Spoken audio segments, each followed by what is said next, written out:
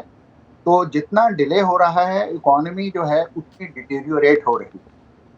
تو یہ جتنی جلدی یہ سائن کر سکیں اور وہ گارنٹیز لے سکیں، اور اس میں ایک بہت بڑی بات یہ ہے کہ موجودہ جو معاشی مینیجرز ہیں میرے خیال میں ان کی قابلیت اور ساکھ بھی جو ہے وہ بھی تھوڑی سی انڈرمائن ہو چکی ہے، جس کی وجہ سے یہ ڈیلے ہو رہی ہے. تو ڈاکٹر صاحب، پاکستان اور چین کے تعلقات کیا اب اتنے اچھے نہیں رہے، یا یہ ایک معاشی فیصلہ ہے کہ فی الحال پاکستان کے قرض جو ہیں ان کو ری شیڈیول نہ کیا جائے، جس طرح ہم نے چائنا اور سری لنکا والی ڈیل دیکھی؟ دیکھیں، پہلی بات تو یہ ہے کہ چائنا اور سری لنکا کی جو ڈیل ہوئی وہ بھی انڈر ایک IMF پروگرام ہوئی. موسٹ کنٹریز جو ہیں وہ یہ چاہتے ہیں کہ جو سب سے بڑا کریڈیٹر ہے وہ پہلے ریلیف دینا شروع کرے. وہ یہ نہیں چاہتے کہ سب کریڈیٹرز ریلیف دیں اور وہ ریلیف جو ہے وہ مین کریڈیٹر کی ڈیٹ سروسنگ میں استعمال ہو. تو پاکستان کو یہ اب چائنا کے ساتھ ڈسکشن کرنی پڑے گی بہت سیریس، کہ وہ یا تو ہیئر کٹ لیں یا اس کو ری پروفائل کریں. یہ جو ذکر آتا ہے، آپ اخباروں میں سنتے ہیں کہ انہوں نے رول اوور کر دیا، یہ ایک بہت ہی ویک سچویشن ہے. اس میں ہو یہ رہا ہے کہ وہی قرضہ جو پاکستان نے واپس کیا تھا وہ رول اوور کر دیتے ہیں، لیکن آپ یہ ذہن میں رکھیں کہ ڈیٹ سٹاک وہیں کا وہیں رہتا ہے. اور جو اب انٹرسٹ ریٹس ہائر ہیں، اور عام طور پہ یہ ہوتا ہے کہ جب قرضہ رول اوور ہوتا ہے تو ایگزسٹنگ انٹرسٹ ریٹس پہ ہوتا ہے، تو ڈیٹ سروس کا برڈن جو ہے وہ بڑھ رہا ہے. ڈاکٹر صاحب، پاکستان کی معاشی صورتحال جو ہے، خاص طور پہ اگر ہم ڈیٹ مینجمنٹ اور سبسڈیز کے حوالے سے موازنہ کرتے ہیں، اور اکثر سنتے ہیں کہ سری لنکا کے ساتھ اس کا موازنہ ہوتا ہے، دونوں ممالک کی معاشی صورتحال میں کون سے عوامل مشترک ہیں؟ کیا پاکستان کا حال بھی سری لنکا کے پیٹرن پہ ہی ہے؟ اور خاص طور پہ آپ نے جب کہا کہ سری لنکا کی تو IMF سے ڈیل ہو چکی، اس کے بعد یہ ساری چیزیں ہو رہی ہیں، تو پاکستان تو ابھی تک دور ہے اس سے. یہ آپ بالکل صحیح کہہ رہے ہیں. سری لنکا اور پاکستان میں بہت سی کامن ایلیمنٹ ہیں. سری لنکا میں بھی ایک میسو اکنامک مس مینجمنٹ ہوئی، اور وہ شروع ہوئی کہ جب ان کی سول وار ختم ہوئی. اس سول وار کے جو جنرلز وغیرہ تھے وہ ہیرو بن گئے، وہ حکومت چلانے لگ گئے، اور ان کو معیشت کے بارے میں بہت کم علم تھا. تو شروع میں ڈومیسٹک پرابلمز ہی کریٹ ہوتے ہیں جو پھر اسپل اوور ہوتے ہیں ایکسٹرنل پرابلم. یہی پاکستان کے ساتھ ہو رہا ہے وداؤٹ اینی سول وار، کہ پاکستان کے جو اپنے اندرونی اخراجات ہیں وہ اتنے بڑھ گئے ہیں کہ انہیں وہ اب اسپل اوور ہو گئے ہیں بیلنس آف پیمنٹ میں. اور اس وقت پاکستان بیسیکلی ایک classic balance of payment crisis میں پھنسا ہوا ہے. ان کی جو میں تھوڑی سی یہ مثال دوں کہ اینول ڈیٹ سروس جو ہے وہ $16 بلین ہے، اور پاکستان کی جو اینول ایکسپورٹس ہیں وہ $32 بلین ہیں. تو اس کا مطلب یہ ہے کہ پاکستان 50% اپنی ایکسپورٹ ایکسٹرنل ڈیٹ سروس میں لگا دیتا. یہ ایک بہت ہی ڈینجرس انڈیکیٹر ہے، کیونکہ ایکسپورٹ نہیں بڑھی پاکستان کی، اور اس کے کئی وجوہات ہیں. چینج ریٹ کی مس مینجمنٹ، جو پرانی انڈسٹریز تھیں ان کو اننیسیسری پروٹیکشن. تو یہ ایک لمبی کہانی ہے. لیکن رائٹ ناؤ یہ ہے کہ پاکستان کے پاس فارن ایکسچینج نہیں ہے، وہ امپورٹ نہیں کر سک رہے. کیونکہ وہ امپورٹ نہیں کر سک رہے، وہ معیشت کو گرو نہیں کر سک رہے. آپ کے انٹرو میں آپ نے دیکھا کہ ان لوگوں نے بتایا کہ ہمارے پاس را مٹیریل نہیں ہے کہ ہم موٹر سائیکلیں بنا سکیں. تو یہ ایک وشس سائیکل ہے جو پاکستانی حکومت کو جلدی سے جلد توڑنا چاہیے. بہت شکریہ ڈاکٹر ثاقب رضاوی آپ کا. آپ اس بارے میں بات کر رہے تھے کہ جس طرح سے پاکستان اس وقت قرضوں کے بوجھ تلے ہے اور اس کی ری پیمنٹس جو ہیں وہ بہت زیادہ ہیں, اس کو پاکستان کس طرح سے مینیج کر سکتا ہے. امریکہ جو ملک ہے خوابوں کا, اپنے خوابوں کو حقیقت بنانے والوں کا, اپنی ایجاد سے دنیا بدلنے والوں کا, تحقیق, تجربات اور ٹیکنالوجی سے ہم سب کو نئی راہ دکھانے والوں کا, کچھ کر گزرنے کا جذبہ لیے اپنا کل روشن بنانے والوں کا. ایسے ہی ڈریمرز اور اچیورز کی کہانیاں دیکھیے ویو 360 میں آج نیوز پر.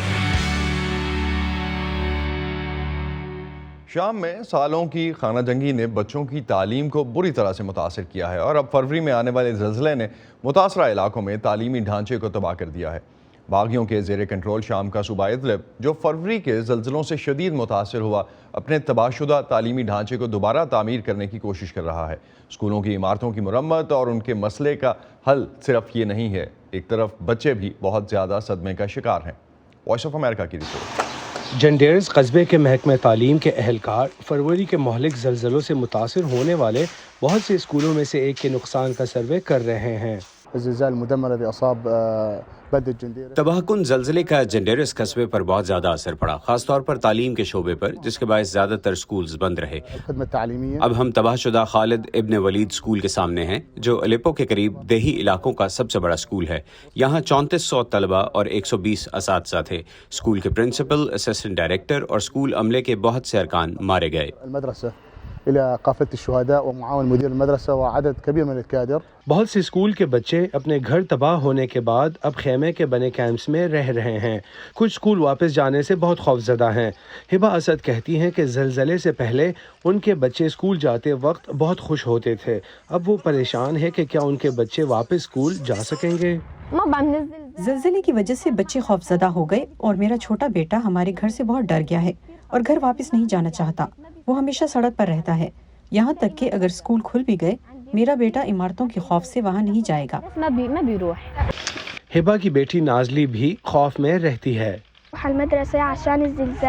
میں اسکول نہیں جا سکتی کیونکہ زلزلے نے ہمارے اسکول کو بہت نقصان پہنچایا اور اساتذہ اور پرنسپل ہلاک ہو گئے, اور ہمیں ڈر ہے کہ اسکولز کے اندر عمارتیں ہمارے اوپر گر جائیں گی. اس لیے ہم میں اسکول جانے کی ہمت نہیں ہے. جنڈیرس میں حکام کے مطابق علاقے میں 22 اسکول تباہ ہو گئے, جو پہلے ہی کئی برسوں سے جاری خانہ جنگی کی وجہ سے مشکلات کا شکار رہے ہیں. بین الاقوامی تعاون سے خیموں سے بنائے گئے اسکول قائم کرنے میں مدد مل رہی ہے, جو نہ صرف سستے اور فوری طور پر تیار ہوتے ہیں بلکہ ان بچوں کے لیے نفسیاتی طور پر محفوظ ماحول بھی فراہم کرتے ہیں جو اب بھی عمارتوں کے اندر جانے سے ڈرتے ہیں.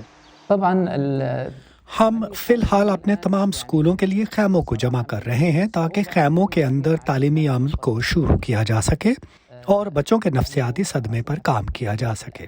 شہر کا مرکز ترجیح ہے کیونکہ طلباء کی سب سے زیادہ تعداد شہر میں ہے. ہم نے پہلے ہی کچھ اسکولوں میں خیمے لگائے ہیں اور ہم ان تمام لوگوں کا شکریہ ادا کرتے ہیں جو ہمارا ساتھ دے رہے ہیں. زلزلے سے پہلے بھی شام کے باغیوں کے زیر قبضہ علاقے میں تعلیم کی فراہمی کے لیے جدوجہد رہی ہے, کیونکہ وہاں شدید قلت کا سامنا رہا ہے اور یہاں بچوں کو پڑھانا آج کل اور بھی زیادہ مشکل ہے. ڈورین جونز کی رپورٹ کے ساتھ Imran Jadoon, voice of America. آج کے دور میں سچائی اہم ہے. دنیا میں کہیں بھی سچ کو جانیے صرف ایک کلک سے. VOA پلس پر معلومات اب آپ کی دسترس میں. سیاسی تبدیلیاں, حقیقی کہانیاں, حقیقی لوگ. صرف ایک کلک سے خود کو جوڑیے دنیا بھر کی آوازوں سے, کسی بھی وقت کسی بھی جگہ, صرف VOA پلس پر. امریکہ کے بڑے کاروباری مرکز نیو یارک سٹی میں کووڈ کی وبا کے دوران کمرشل ریل اسٹیٹ کو تقریباً $400 ارب کا نقصان ہوا. تمام بڑے شہروں کی طرح نیو یارک میں بھی ماہرین کو فکر ہے کہ آنے والے برسوں میں اگر گھروں سے کام کرنا ایک معمول بن گیا تو اس شہر سے مالی مشکلات بڑھ جائیں گی. مزید اضافہ ہو سکتا ہے نیو یارک شہر اور اس جیسے بہت سے اور شہروں کی مشکلات میں. ایسی صورتحال سے بچنے کے لیے نیو یارک کے میئر مستقبل میں شہر کے خالی دفاتر کو رہائشی عمارتوں میں تبدیل کرنے پر غور کر رہے ہیں. نیو یارک شہر دور دور تک پھیلی عمارتوں اور آبادیوں کے نظاروں سے بھرا ہے، لیکن اب اس کے بہت سے دفاتر خالی پڑے ہیں۔ اس وقت دفتر آنے والے لوگوں کی شرح عالمی وبا سے پہلے کے مقابلے میں صرف 43% ہے اور جمعے کے روز یہ 21% ہو جاتی ہے۔ ملازمین کے دفاتر نہ آنے کی وجہ سے علاقے کے ریسٹورنٹس اور دوسرے سٹورز کو $12 ارب کا نقصان ہوا، جس سے بہت سے کاروبار بند ہو گئے۔ لیکن اس سے بھی بڑا خطرہ ان عمارتوں کی قیمتوں کے لیے پیدا ہوا ہے۔ یہ کووڈ کی وجہ سے شروع ہوا، لیکن اس سے خاص طور پر دفتری عمارتوں کی مالی قدر پر بہت زیادہ اثر پڑا، اور ہمیں معلوم ہے کہ یہ ان تبدیلیوں کے باعث گزشتہ 2 برسوں میں ان کی مالیت میں تقریباً $400 ارب کی کمی ہوئی۔ نیو یارک شہر کے 2/3 دفاتر کے کرایوں کے کانٹریکٹس کی اگلے 3 یا 4 سال میں تجدید ہوگی۔ وین نیووربرگ کہتے ہیں کہ اس سے نیو یارک کی مارکیٹ کے لیے مزید مشکلات پیدا ہو سکتی ہیں۔ میں کہوں گا کہ آفس مارکیٹ کو ابھی ایک اور دھچکا لگنے والا ہے، اس لیے ہم دیکھتے ہیں کہ اگر ہم مستقبل میں ان کانٹریکٹس کی تبدیلیوں کا اندازہ لگائیں تو نیو یارک کے شہر کے دفتروں کی مالی قدر میں مجموعی طور پر تقریباً 40% کمی ہوگی۔ اگر گھر سے کام کرنا ایک معمول بن گیا تو نیو یارک شہر کا کیا ہوگا؟ میرا خیال یہ ہے کہ نیو یارک سمیت بڑے شہروں میں ممکنہ بدترین صورتحال یہ ہوگی کہ ملازمین دفتر واپس نہیں آئیں گے اور یہ کام کا ایک نیا انداز بن جائے گا۔ تب بہت سے مرکزی تجارتی علاقے خالی اور غیر آباد ہو جائیں گے، جہاں ٹیکس سے آمدنی کم ہو جائے گی اور صورتحال کو مستحکم کرنے کے لیے انتظامیہ کے پاس کافی رقم نہیں آ رہی ہوگی، اور ہم مسلسل گرتے ہوئے اس سلسلے کی اہمیت میں آ جائیں گے۔